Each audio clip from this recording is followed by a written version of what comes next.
Hey everyone, it is Nicolette here, and we are now getting into our first live stream of the week. And today we're going to be talking about managing risk in the startup space. As many of you know, starting a business is very, very risky, and we're going to be talking about how that risk presents itself and the multiple areas in which those risks present themselves when we are running businesses. So this should be also very interesting. We've got three phenomenal speakers, and I'll be bringing them on stage in just a moment. Again, this live stream is part of our 30 days of celebrating entrepreneurship. As you know, this week is Global Entrepreneurship Week. So a lot of activities taking place around celebrating entrepreneurship and the spirit of entrepreneurship all over the globe. And we're going to be doing it for 30 days. So before I go into this, I'd just like to thank our partners and our sponsors, starting off with Stanbic Bank that is supporting us through their incubator Accelerate. I'd also like to thank the Botswana Innovation Hub. They are giving us the space and allowing us to stream right from here. So this is an absolute pleasure. I also want to thank the Local Enterprise Authority for the support that they are putting behind entrepreneurs in the country. The Standard Chartered Bank Foundation under Future Makers, which has partnered up with Young Africa Botswana, doing amazing things to support entrepreneurship in the country. Of course, we're having the partner for the Global Entrepreneurship Network in Namibia as well, taking part in this live stream. And so we're also partnering up with them as well as the Creative Business Cup. So just to give you a bit of insight into our speakers, so we have the amazing Tracy Pinder, who is a life coach, and she's going to be speaking on this topic of risk, looking at how we manage risks in our own personal lives as individuals, because as you know, you can't separate the business from the entrepreneur. Whatever affects you affects your business.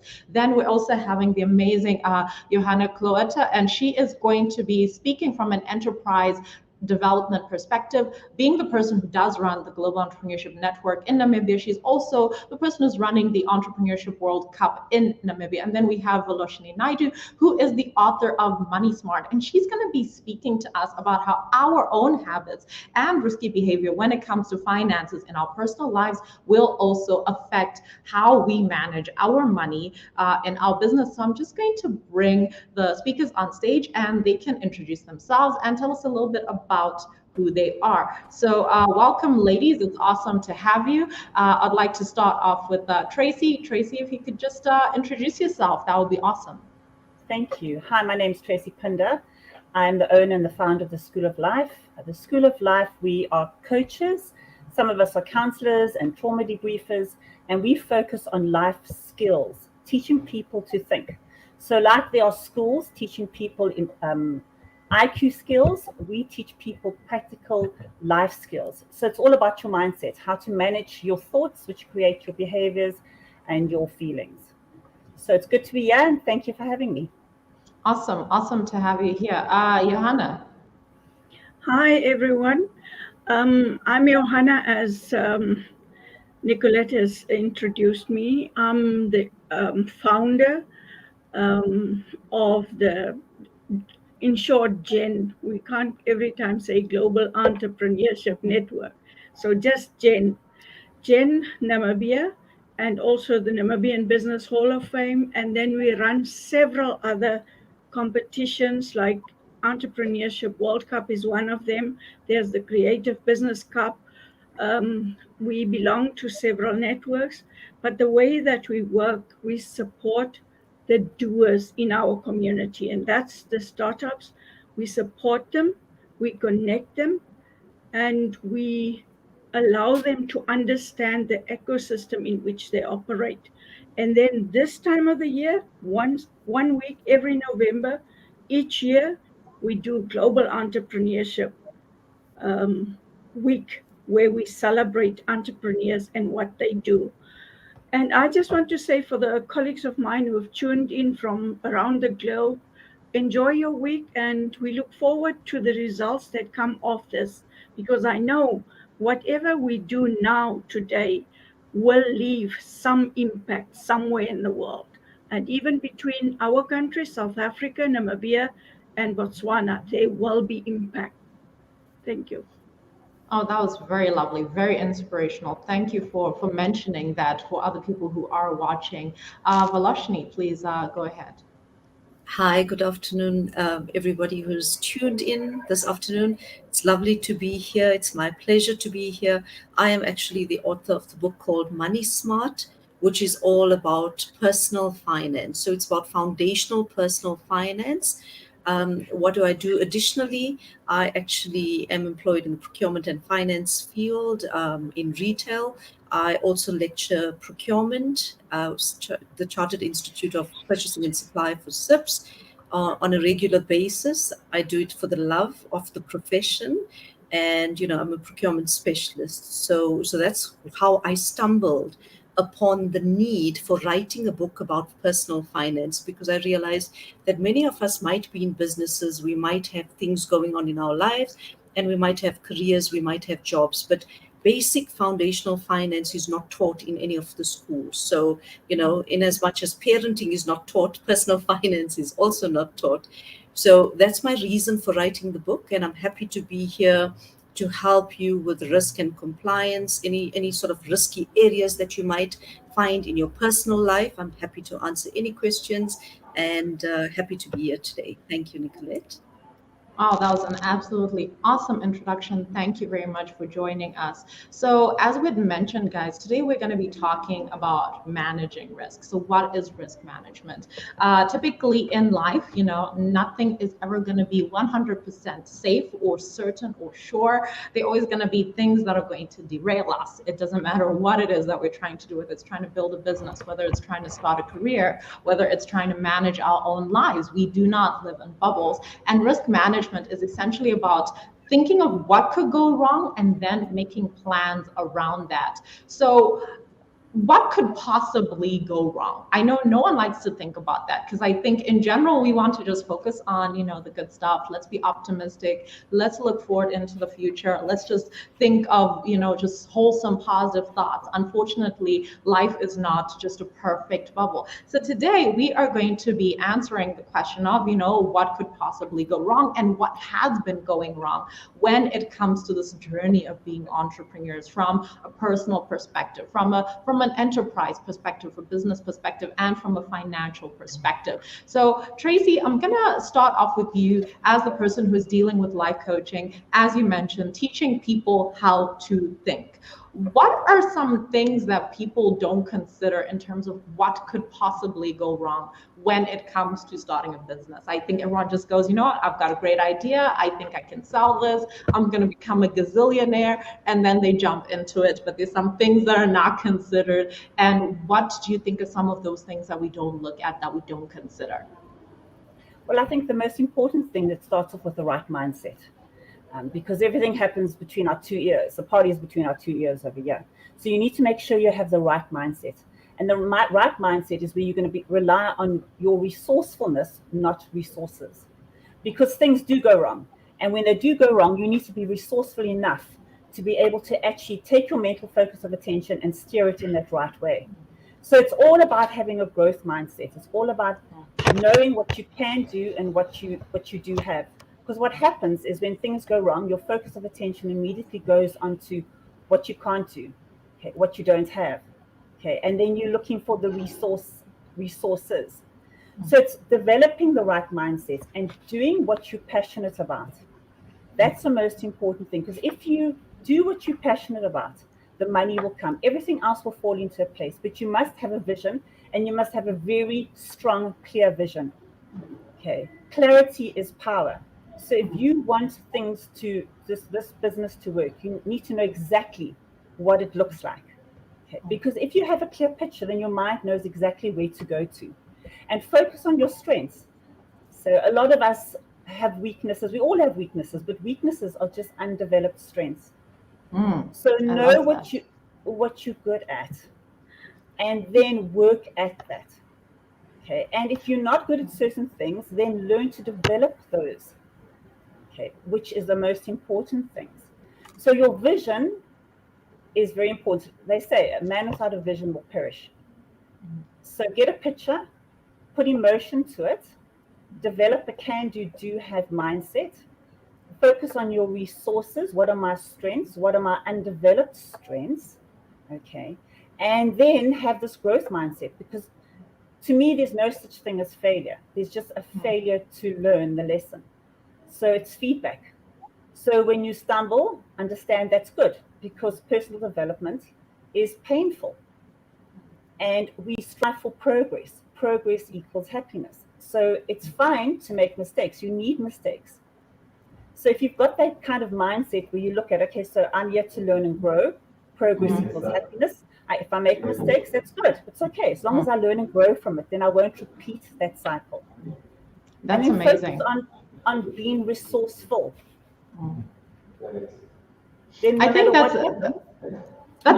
a very great point, because I think, you mentioned something that we focus on our resources when things go wrong instead of how resourceful we are. So as soon as something goes wrong, it's like, oh my gosh, do I have enough money? Is the, do I have enough time? Do I have enough, are there enough people who can assist me? It's never okay. Just calm down, bring yourself back into yourself, and then actually just figure out, what can I do from this point forward? It's almost like our vision, as you mentioned, is not necessarily solid enough, or it's not flexible enough to also shift with things that occur in life. And as you mentioned, that it is very important for us to have a growth mindset, to have a mindset of, we can actually develop ourselves, we can actually move and be flexible. So thank you very much for pointing that out. I just want to quickly move on to Johanna. Johanna, what could go wrong business-wise, and how should entrepreneurs approach the topic of managing their risk?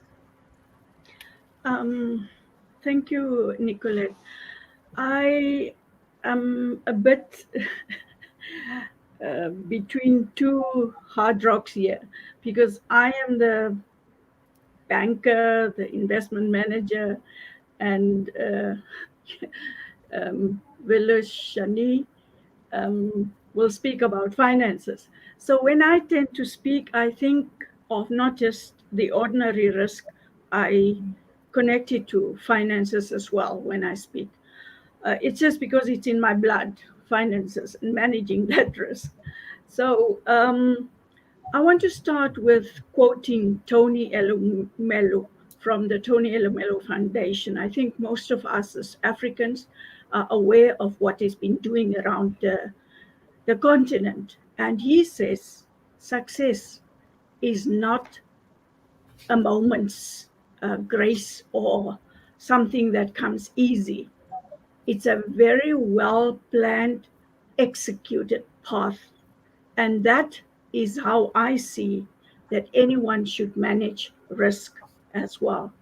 When you start out as a startup, when pitchers ask you about how are you going to make money and how are you going to apply that money in your business during your pitch, that person wants to find out whether you are aware of the fact that you are going to face risks in managing your business.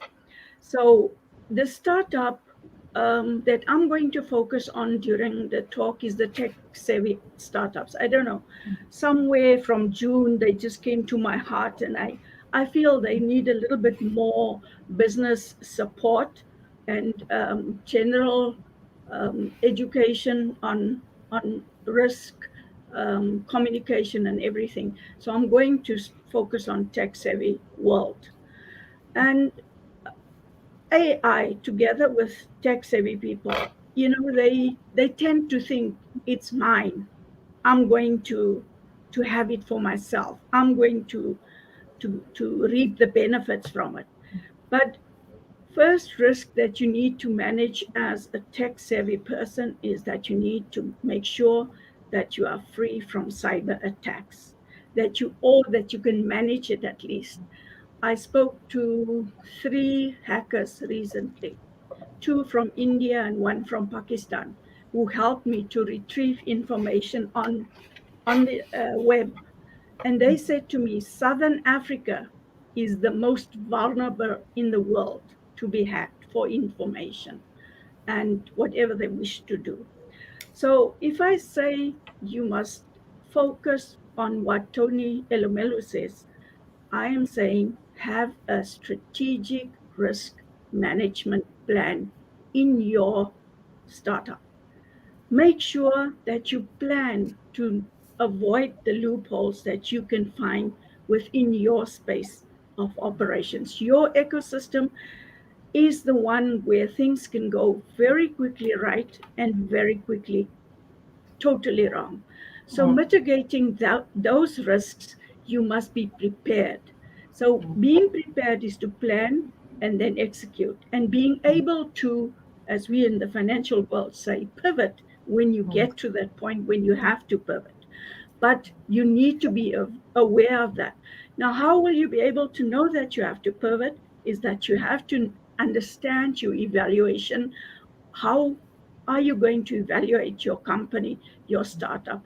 How will you change that evaluation? What can you do to improve the valuation so that it attracts potential investors, or that you make sure that you earn profit to the extent that you want? So managing risk for me is a complete picture around the enterprise, and I won't touch on on the other lady's Tracy's topic, because it was part of what I was going to say. For Oh, me, okay. the personal relationship risk management is the greater part of the business enterprise success eventually. Oh, thank you. Thank you very much for that summary. I like the fact that you pointed out that we need to plan. As entrepreneurs, we need to plan.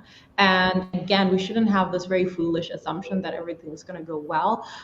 We need to evaluate, what are the potential risks that we can face. I think of the PESTEL model, where you look at what is the political environment like, what is the economic environment like, the social environment, the tech environment, just the legal environment as well. So these are things that we do need to be looking out for. And then you also mentioned that, afterwards we need to see, okay, fine, how do we check where we are? Like, it's like, you just make a plan and then you don't, look back and see if you're going according to plan. So thank you very much for touching on that. Now, moving on to you, Vilochanee. How do you see our personal financial appetite for risk, or the personal financial habits affecting how we actually manage financial risks in our businesses as entrepreneurs?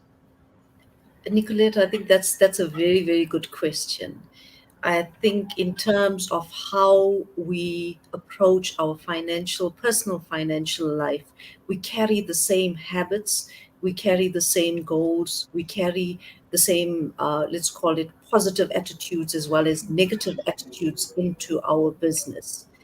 And I think, if we are risk averse, in other words, if we don't want to take the chances, if a business opportunity or a personal opportunity comes along and, we don't want to engage in that personal opportunity, we will exercise the same kind of habits in our business as well.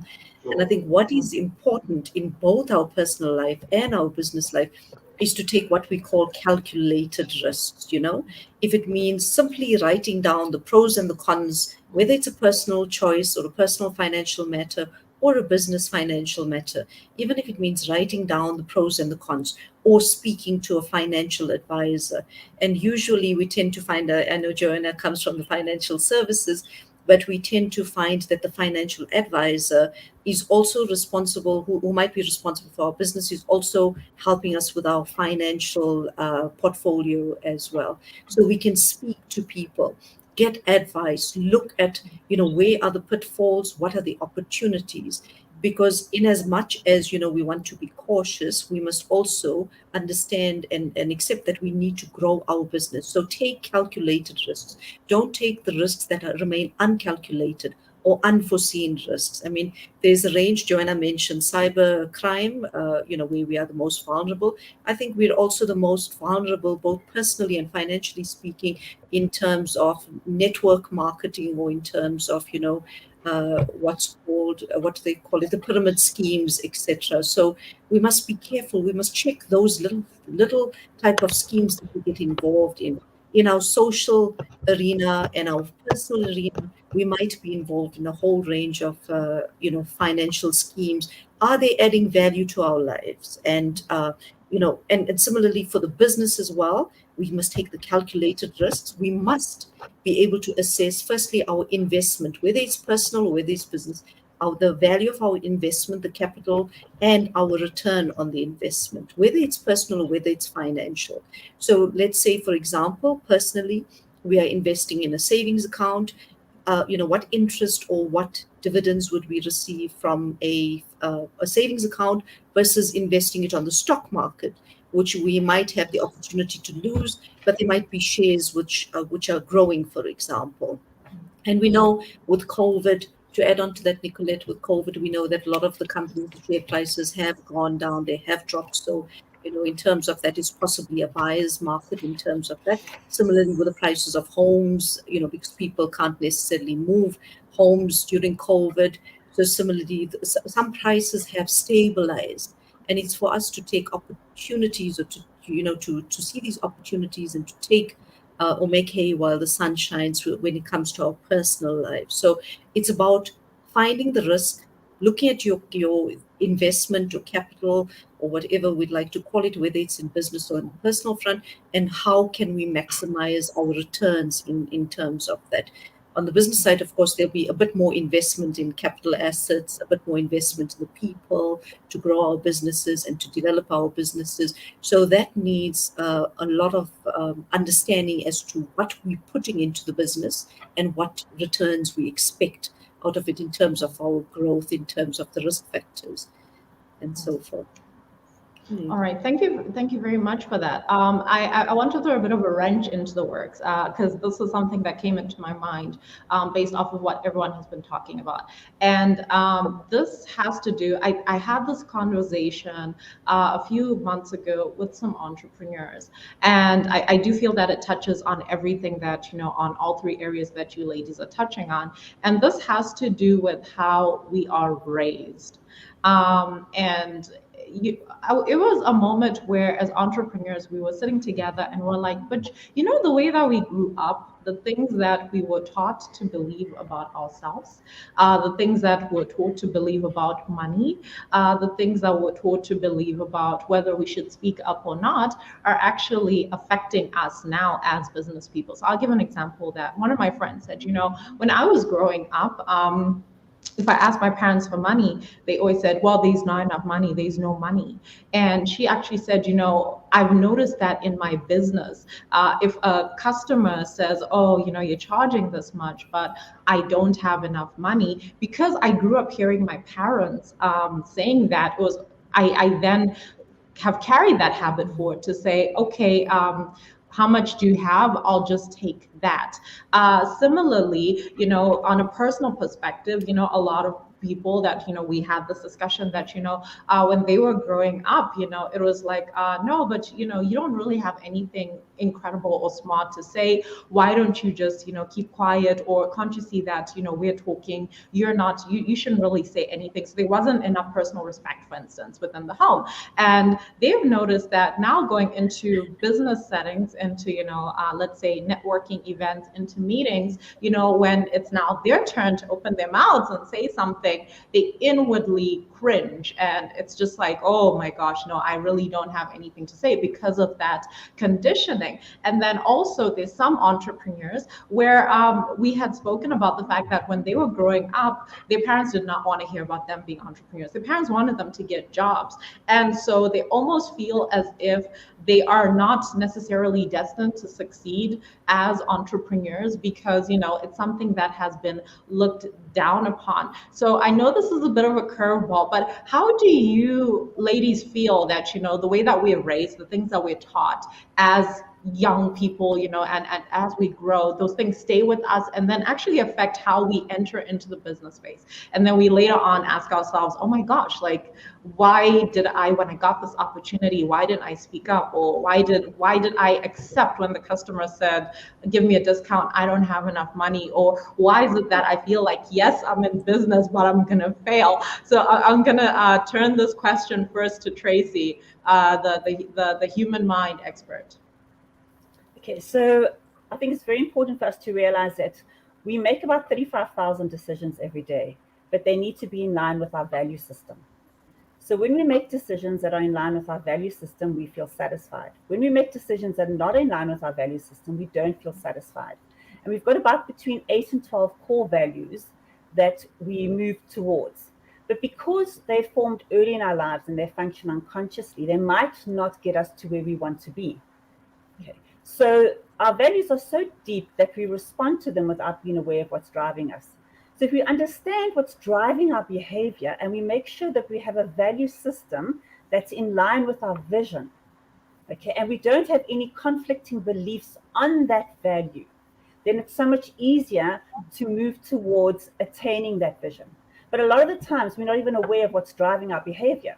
So we're going along and we're making decisions, and say, for example, you have one of your values can be financial freedom, that you have been brought up, because there's no more powerful directing force than a belief. Your belief, what you believe, what you will manifest.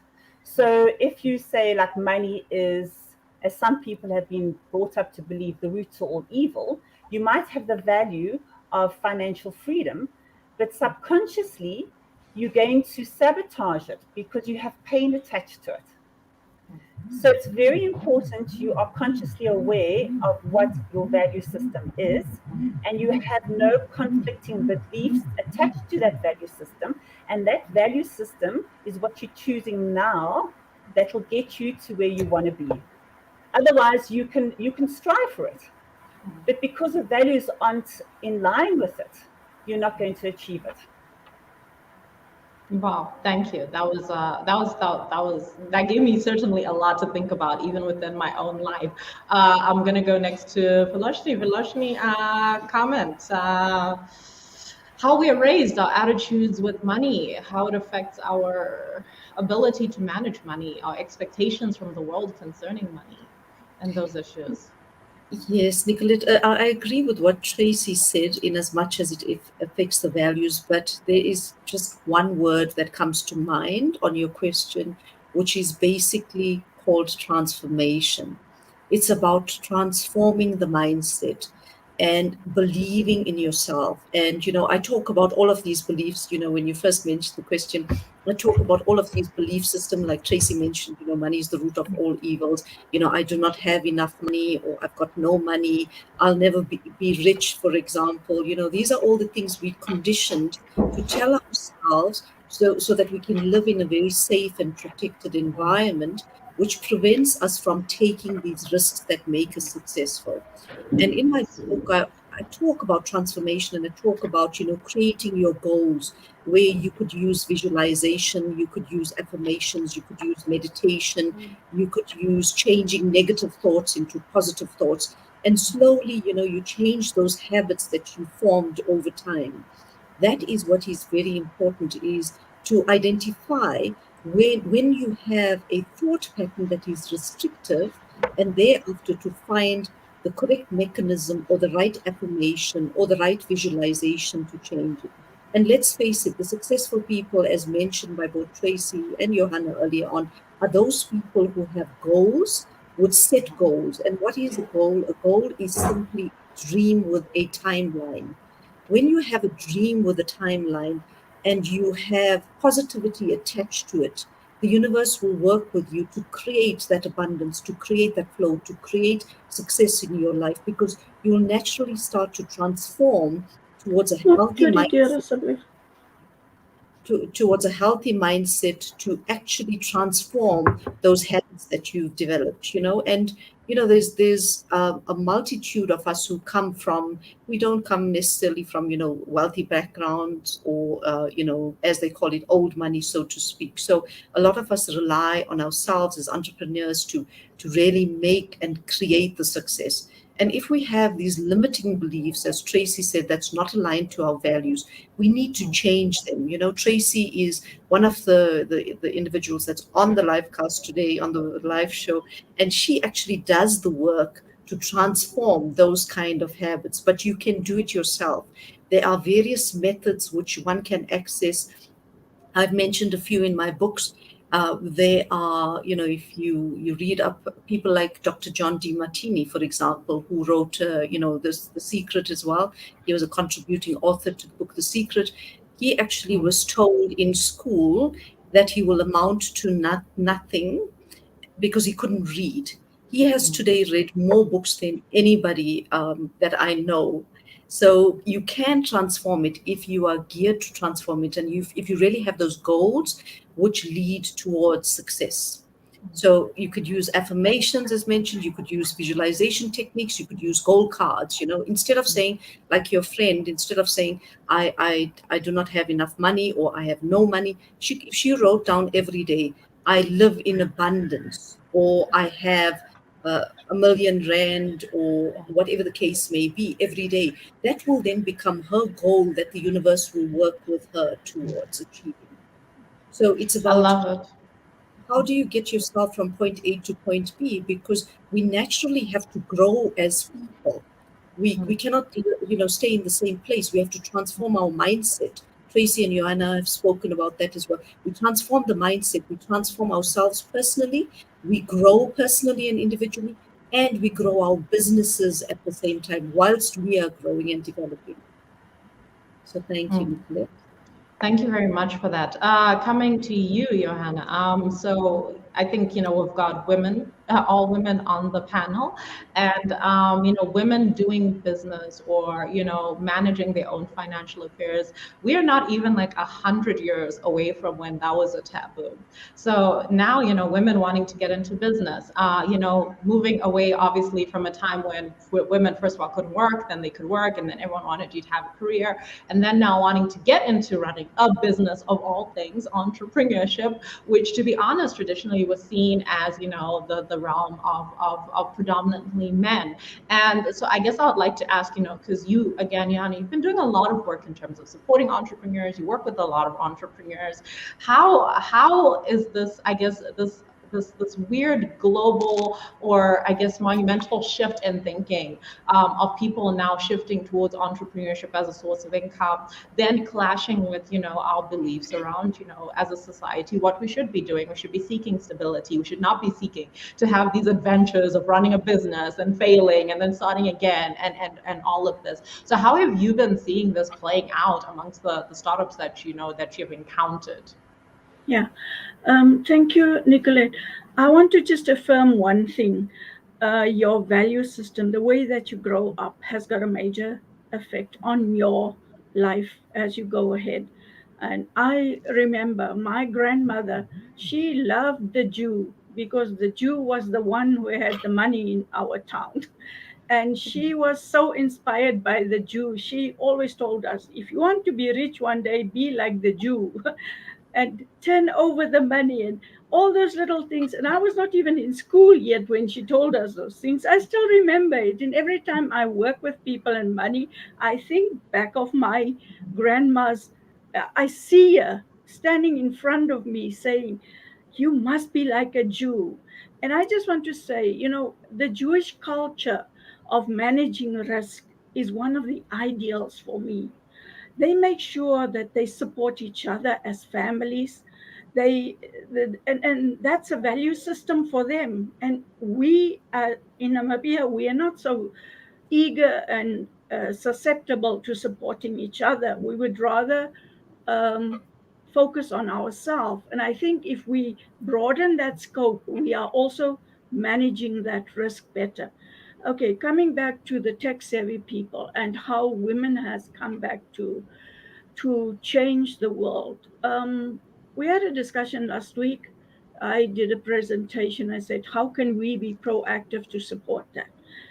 And it came up that several studies showed that it's still very few women in tech, and that is just one area.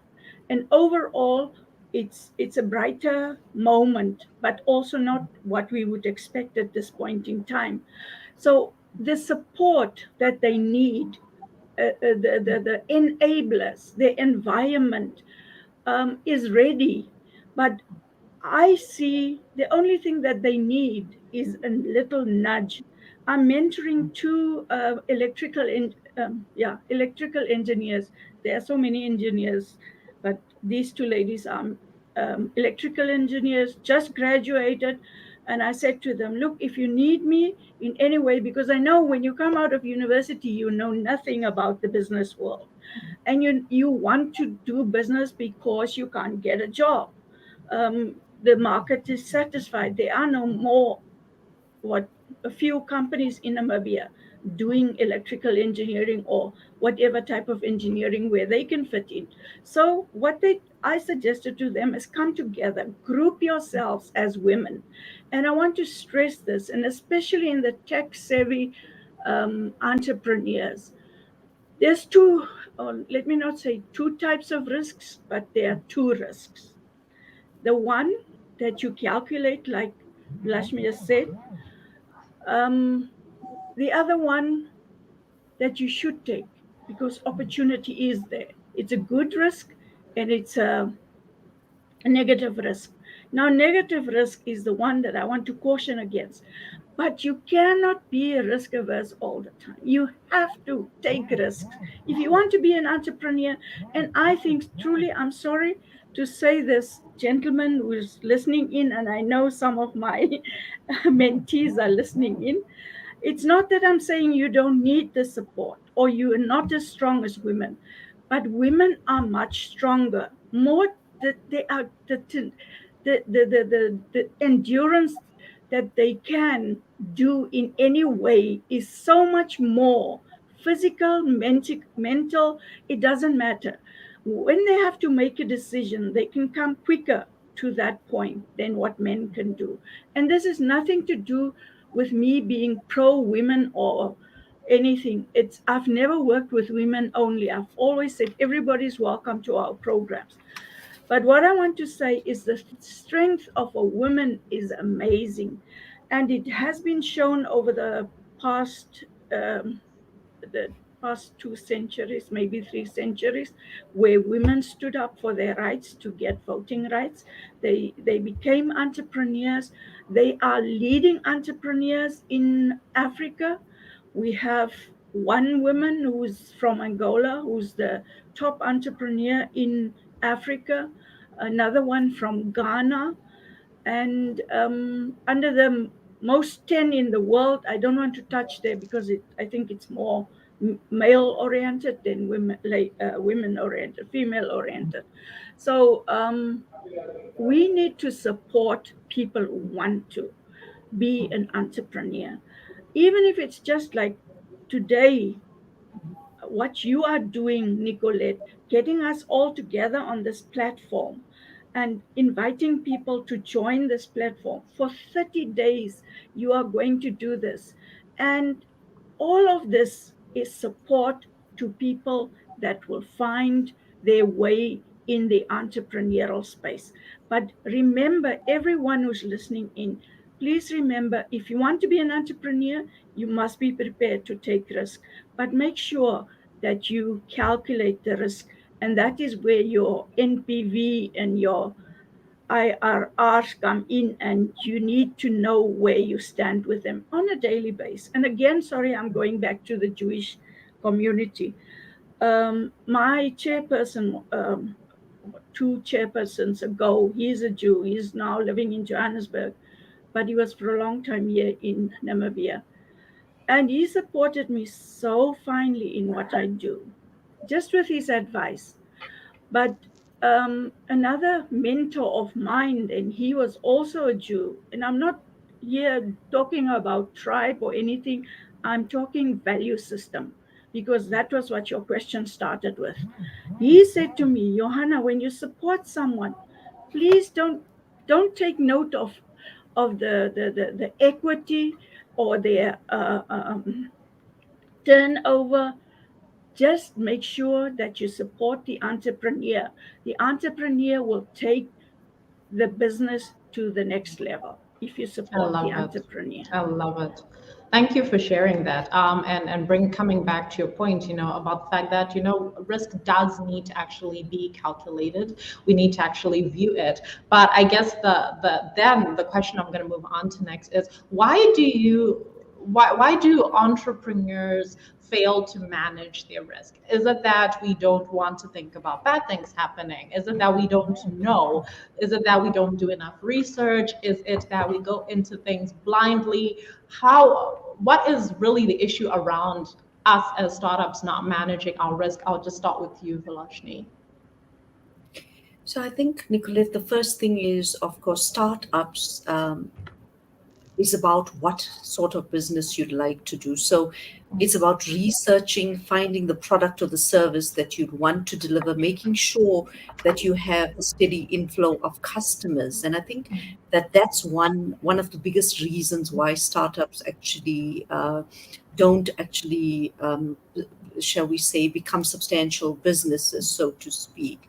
That's one of the key points, is that there's not enough research that's gone into the service or the product. And Johanna mentioned, the IT arena and what's taking place there now. There's opportunities there, so that might be a good starting point for new entrepreneurs. The second thing is that startups don't ascertain exactly how much of capital they need. I mean, to start up a business, you need to have at least 6 months of your living income or amount for your expense of whatever that may be. So at least 6 months just to take care of your monthly needs. And that's besides the money that you would invest in the business. So starting up a business means that you have to have surplus of funding, whether it's your own funding, whether it's borrowed funding, whether you have, great mentors like Johanna mentioned. So regardless of the nature, the funding is another important facet. One cannot expect to start up and 3 months later, if the business fails, then you have to shut the doors. You have to have enough to sustain the business. So it's having the right business model, having the right goods or service, as well as having enough income to sustain yourself personally for at least 6 months, as well as to grow and to develop the business. The other reason why startups actually don't manage risk well is because there's the understanding in terms of the regulatory aspects. So things like tax, for example, things like company registration. In South Africa, we've got a lot of regulation. If you start up a company with employees, there's the Labor Relations Act, there's the Employment Equity Act. So ensuring that all the regulatory components, the health and safety components, are also managed. All of those risks are managed, so that an inspector doesn't walk through the doors and decide to close the business down because the health and safety aspect hasn't been complied to. So that entire compliance of the business is also important. Even if you start off small, as an entrepreneur, start off with the right documents, with the right registration for tax, with the right audit compliance, with the right compliance in terms of health and safety, and so forth. Because that's what I find a lot of entrepreneurs actually are. They fail, or an inspector arrives at the door and fails them for something or the other, which they haven't either had the money for, or they haven't focused on, because obviously they're focusing on making money.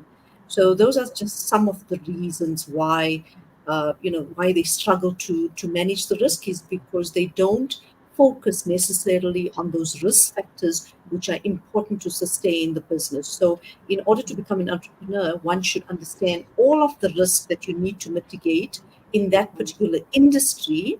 And also, because you mitigate those risks, you then become, the organization then becomes competitive within that particular industry. So if you don't mitigate those risks, your competitiveness slides, and you tend to lose customers as well. So it's important to have the compliance, the regulatory aspect, all of those aspects covered, have enough finances so that you can compete in that particular industry, even if you compete at a lower level.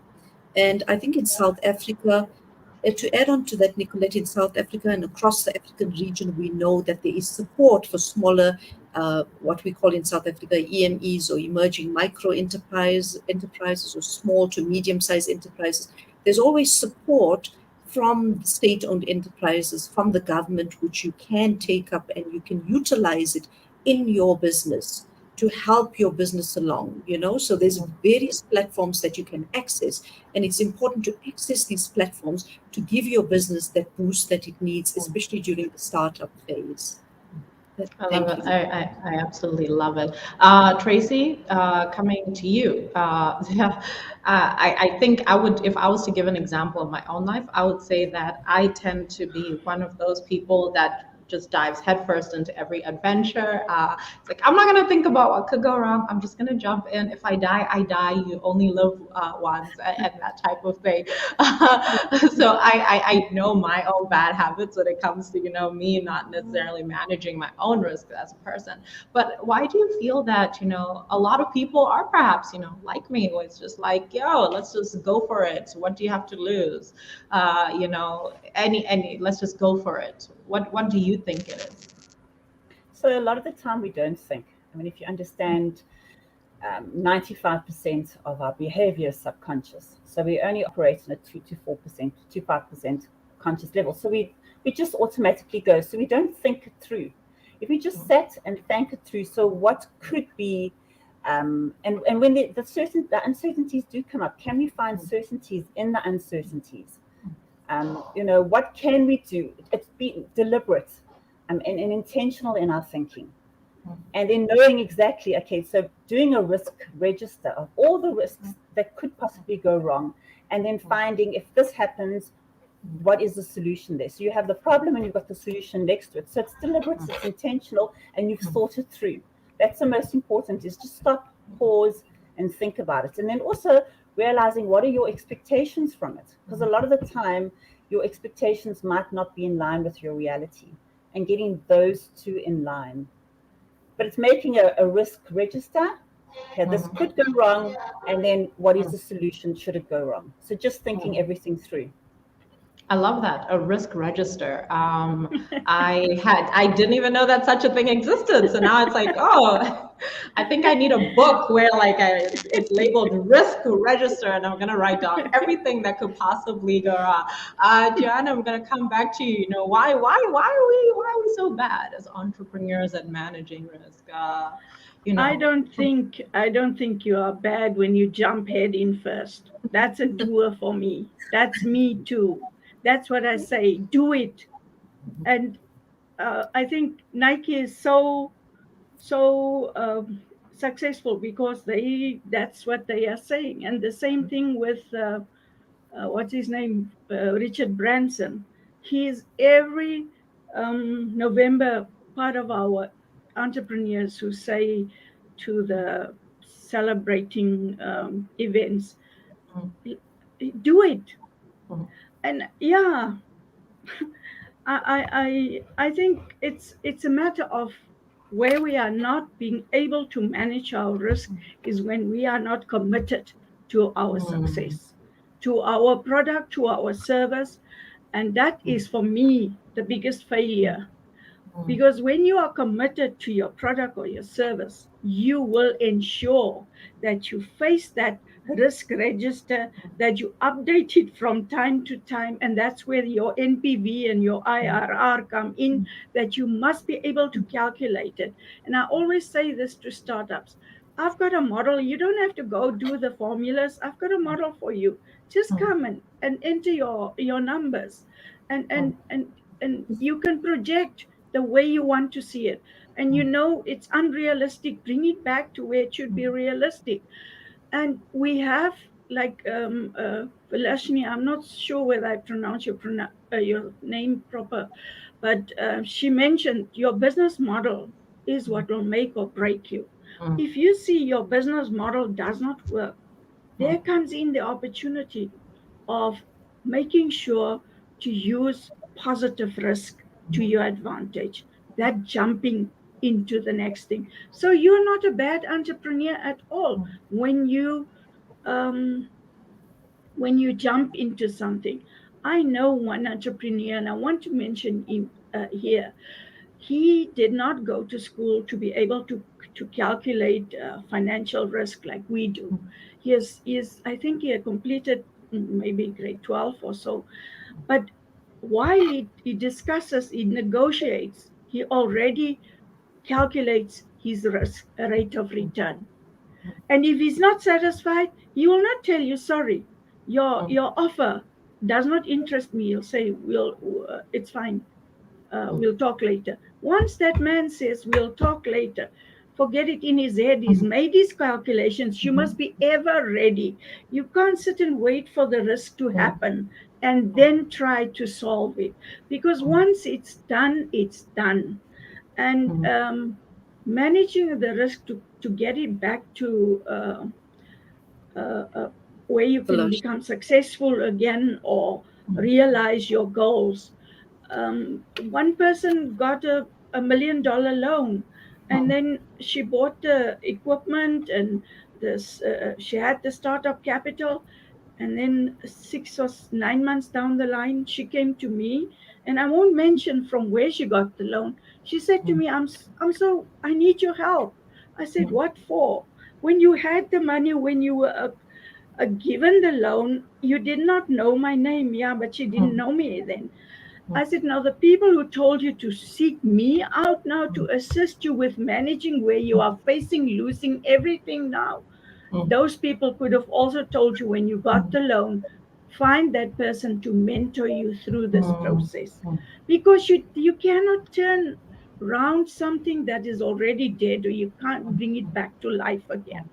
So jumping in, facing risk head on, I won't say it's a negative risk for me, because it depends on how strong you are and how quick you can think. Because jumping in, you can already also calculate, will it be a profitable venture or not? Like the gentleman that I mentioned. You should not wait for a person to give you the offer. Go back to your office, tell your financial accountant to make the sums, and then come back and say, no, you need to do it there in the negotiation space. So if you are not good at negotiating your deal, you should make sure that you get negotiation skills, and you will be able. And I think startups are changing. They are really eager to learn. I can truly tell you, especially for the few that saw my posting about this talk, and they said, please let us have the link so that we can join the talk. And once a startup is that eager to personally contact me, I say that is a person who will be successful. I love it. I love it. And you had mentioned Richard Branson. Very interesting that you did. Because last week, as part of these 30 days, I've been interviewing entrepreneurs from around SADC and the different African countries. And I interviewed this entrepreneur from the Comoros, the islands. And it was about, how did you start your business? And he's like, you know what? I went to South Africa, and Richard Branson was there, and we're in this room with him, and he was just saying, just start your businesses, just start a business. And he's like, I got back to the Comoros, I quit my job, I didn't tell anyone because I'm the breadwinner in the family, and I started a business. And for the first 6 months, I just could not tell anybody that, okay, so yeah, I've started a business essentially when I had a paying job, a good paying job. And he's like, that pressure really ended up paying off for him. So interesting that you mentioned Richard Branson. So I guess in terms of the red flags, I think we've kind of spoken about this a little bit in terms of not planning, not doing your calculations, not really trying to see where you are. Is it where you're going? Is it where you want to go? Not having a plan for that, not having a vision for that as well. I guess the next thing, so just skip over this. The next thing I would say is how can startups, I know that Tracy had mentioned that, we need to, for instance, do a risk registry, for instance, but how else can we build risk management into our business apart from saying, okay, what are my goals? What are my visions? Have it written down, take time to assess from time to time. Is this actually working? If it's not working, should I pivot? Can I pivot? What else can we be doing to manage any kind of risk? Because, it was also mentioned earlier on of COVID, Vilochanee did mention, before you start a business, make sure that you've got 6 months worth of living expenses, that if anything happens, you know that, you're not shutting your doors, you're not starving, your family is not being kicked out of the home. What other things could you think about, perhaps that haven't been touched on, that we could look at integrating into our businesses so that, we can manage risk a little bit better? And I'm just going to turn to you first, Vilochanee.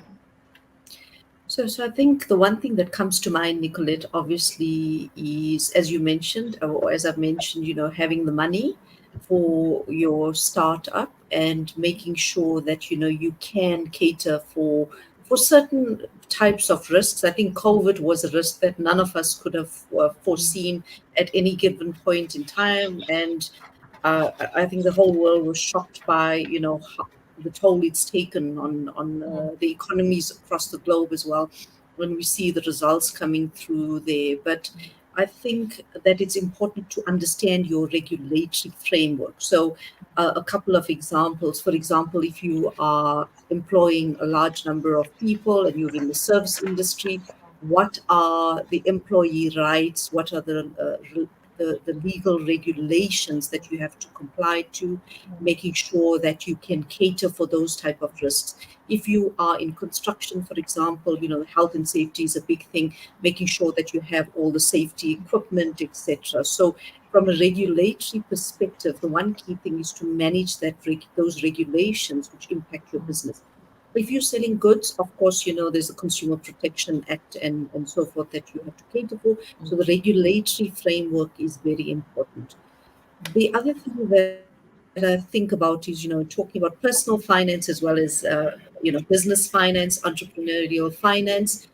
Look at where you can obtain funding from, assess where your funding sources will be. You might not utilize all of them at once, but it's important to know your credit capability in your personal life as well as in your business life. So should you need to dip into any one of those, credit or funding, you have those facilities that you can actually get at any point. What happens all too often is that entrepreneurs start off and they haven't assessed their credit funding. And of course, we know typically, your credit rating is based on you being in a job, and until your business is up and running, you do not have full access to funding. So get your funding levels up to the point where you know that you can be good for the credit that you borrow in terms of the business. I think it's important. People underestimate your credit ratings, your credit scorecard personally. They underestimate the value that it can add to your business as well as your business credit as well. So, maximize those as far as you can so that should you need it, you could dip into it. Awesome advice. I think all too often here, especially on the continent, looking at what you spoke about in terms of regulations, I would say that, I think sometimes entrepreneurs feel like doing business under the radar is actually, going to be a way that they'll be able to, I guess, get higher levels of success, maybe not have to pay taxes, maybe, not have, it'll give them the ability to cut corners. But then, one of the things that I did notice, particularly around the time of COVID, when everything was locked down, I'll give an example that here in Botswana, the government was like, look, we can give you a wage subsidy so we can actually pay half of your employees' salaries during this lockdown. But you need to be tax compliant, you need to have a tax clearance. And now it was a situation where a lot of businesses were not even registered for taxation. The tax office did not even know that they existed. None of this stuff had been figured out. So now when it was like, okay, we want our employees to at least get something. Now it was this thing of, okay, how do I even get to the tax office because it's locked down? We're not allowed to just move around.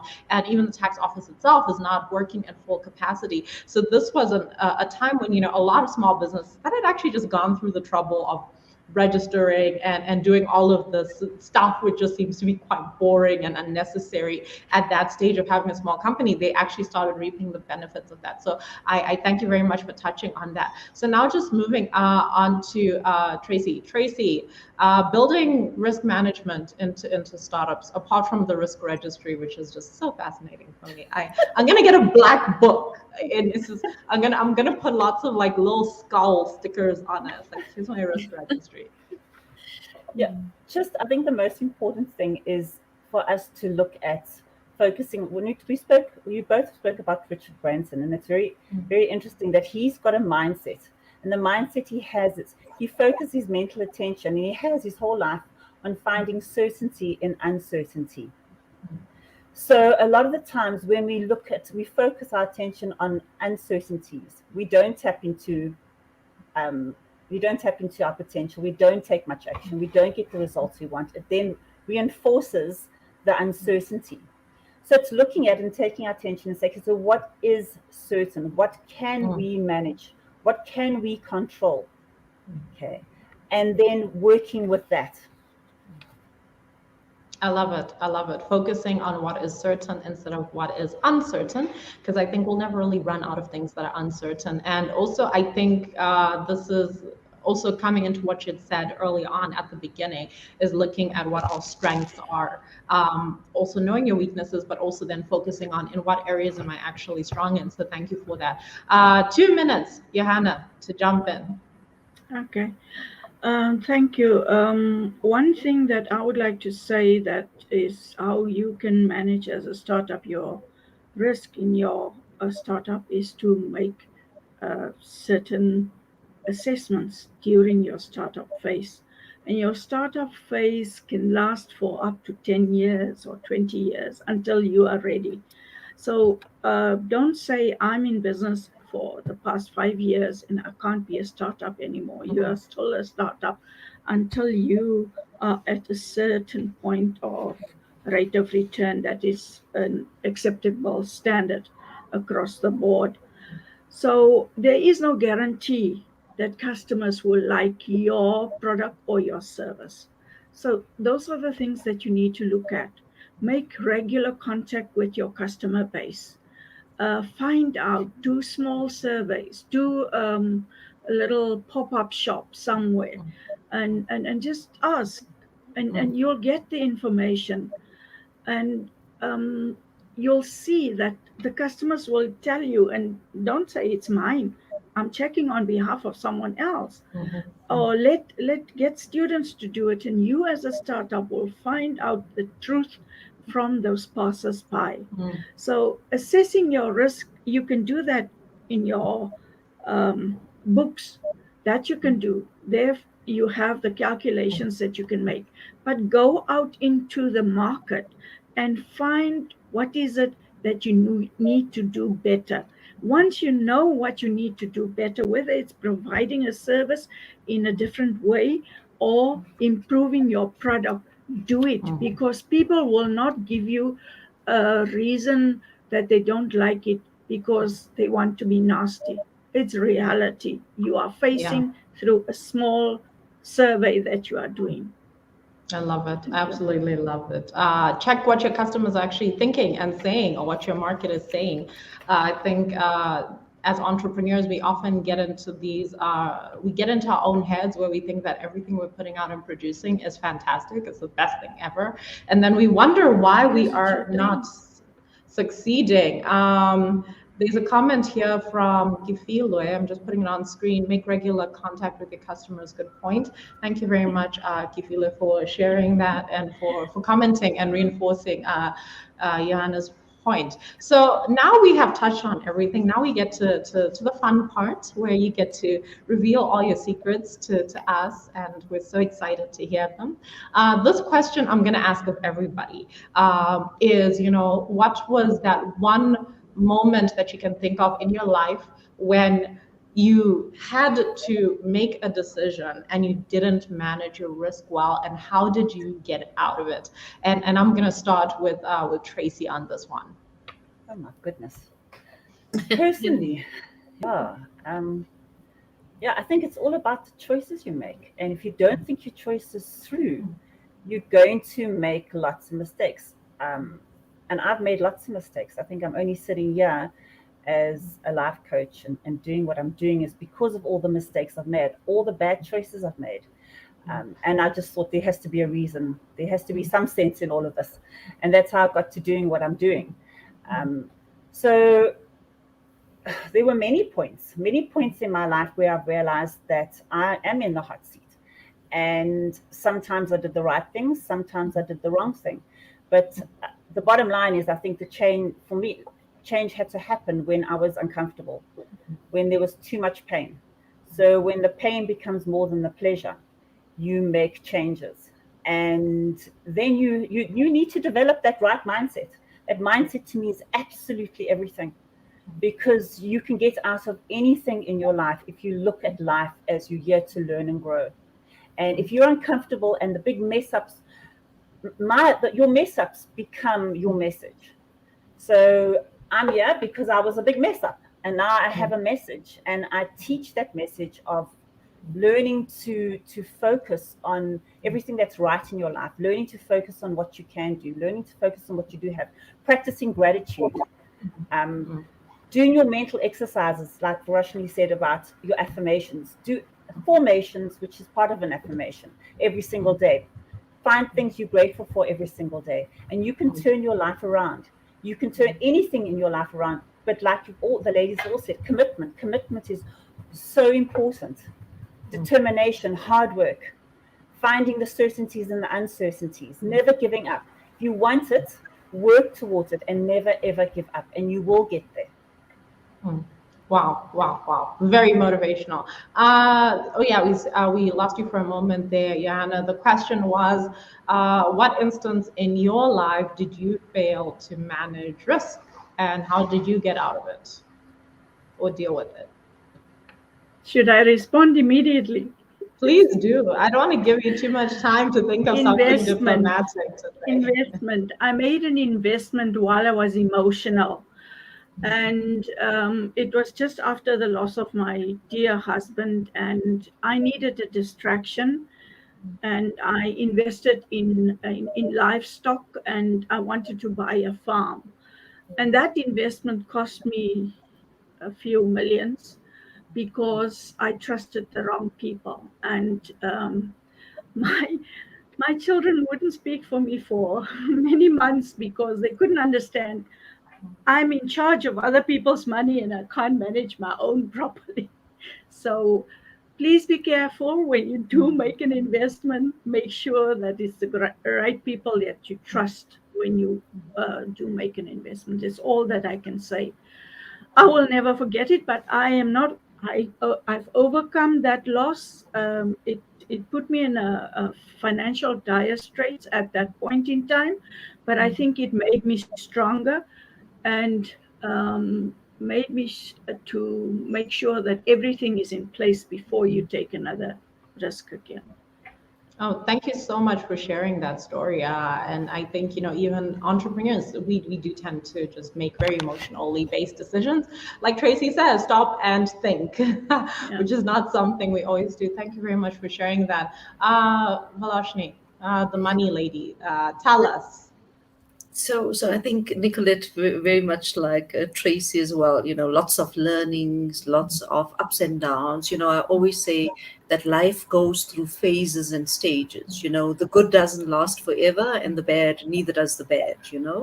So I think if one has a philosophy of that sort, you can overcome quite a lot. And similar to Johanna, I also made a couple of investments, in my time as well, where you trust people, and they kind of tell you that it's going to be great, except that it never is. So I think I've made about two of those in during my life. One of them was a network marketing type of situation as well when I was very young as well, and making those kind of decisions. I think about them a lot now, and I think I would use a risk register. I think if I ever need to make an investment again, but I think.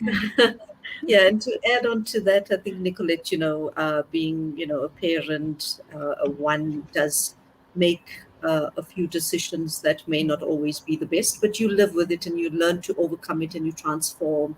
On the financial front, I think we all go through phases, and especially during COVID, where there's just not enough income in a household, for example, and you have to make do or cut down or find, for people who have lost their jobs now, they found alternate sources of income, etc. So it's all about making those kind of choices. So yeah, you transform and you overcome through your mindset. I love it. I love it. Thank you so much, ladies, for being so honest and earnest about that. So, if you're to give one last piece of advice to the entrepreneurs that are watching, what would it be? Short and sweet, Miss Johanna? From my side, I would say the best thing to do when you want to be an entrepreneur and managing your risk properly is to never borrow when you start out. make sure that you build up your own cash level to a point that you don't need to earn millions to start. There's this guy, Sabri Subi, or Subi Sabri, whatever his name is in Australia.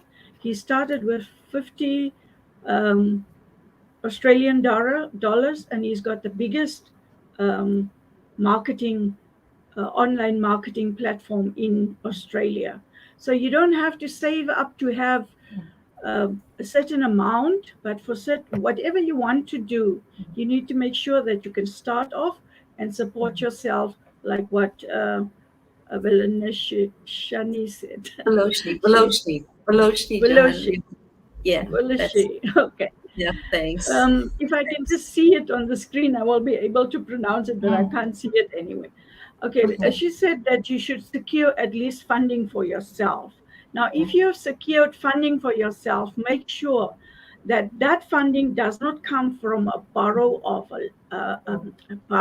it, or from a borrowing from friends and family rather than from a financial institution. I'm a financial person, but I'm telling you, where I can manage my money the best is since I left that era. I can now say this goes there and that is not going there anymore. Thank you. So Thank you start for out that. with no borrowings, please. I love it. I love it. Don't borrow. Vilochanee, would you like to jump in? Yes, I'd like to jump in, Nicolette. All I can say is that one word of advice is, there's something called interdependence, which means that you rely on family and friends and, people that can support you. Find out who those good wizards are in your life and keep them close during your entrepreneurship. And of course, pay them well or repay them in some form or the other once you've gained your prosperity in your business. I think it's important. You cannot do this alone. It's not a task that you need to do on your own. And we can see Tracy and Johanna are also involved in mentoring lots of people. And when I do grow big, I'd like to be like Tracy and Johanna. But please rely on your social networks, your family, your friends to support you and to grow your business together with you. Also network with the people that you've been in contact with to gain your Magic product, word. gain your traction in your product or on your service. Network. I love it. Thank you so much for that. That was very, very beautiful. Again, networking, relying on people in our families. Thank you for that. Last word from you, Tracy. Remember, what you focus on expands. Whatever you're going to focus on in life will get bigger. And do not have the failure disease. And the failure disease is called excusitis. We have excuses for everything. We need to stop with excusitis. I haven't heard that word. That's a homemade one. Yeah, you're teaching us so many words. There's a risk registry, there's excusitis. You need to list all of these down. Yes, continue. So never give up, never give in. Stand up to it, fight it through, and God will aid you. I love it. I love it so much. Thank you very much, ladies, for being part of this. It's been such a pleasure having you here, sharing your insights, sharing your own stories, your own experiences. I really appreciate it. So just thank you so much for giving us your time. I'm grateful, so grateful. Thank you. Thank you so much. Thank you. Nicolette. Thanks, ladies. Thank you. Okay, guys, so as you can see, we had an absolutely phenomenal panel, and hopefully you guys got some real value out of everything that all of our panelists said. And we're going to keep on doing more events. As we mentioned, it's going to be 30 whole days of events. Tomorrow, we're going to be having a Q&A, which is going to be focused on access to legal advice. We've got 3 legal professionals that are going to be talking about some of the messes that as entrepreneurs we get into when it actually comes to the law. And then we're also going to be having a live stream on Wednesday on networking for better opportunities. It was mentioned right within this live stream that you know what, you need to network. And of course, we always say that your net Work is your net worth. So apart from that, we're not just going to give you information on networking and how important it is without giving you a platform to actually do the actual networking. We are having weekly networking sessions on Friday, Twitter Spaces. So you can actually attend those and just come and introduce yourself. Tell us who you are, where you are, what you're offering, how people can support you. This is about creating that support around entrepreneurs. And then on Saturday, we will also be doing a masterclass on creative marketing, on how you can actually stand out in a crowd full of other businesses. So don't miss out on that. And then the last activity for the week, to end off the week, is going to be a mental health session where we will be focusing on imposter syndrome as an entrepreneur. So I will be looking forward to seeing all of you participating in that. If you want to be updated on when all of these events are taking place, there is a link in the caption to this video where you can register to be subscribed to our mailing list, and it will send you all the details. But thank you everyone who has participated and has just been learning, and thank you so much to all the speakers. This has been absolutely phenomenal, and we will see you as we continue to do the rest of the activities of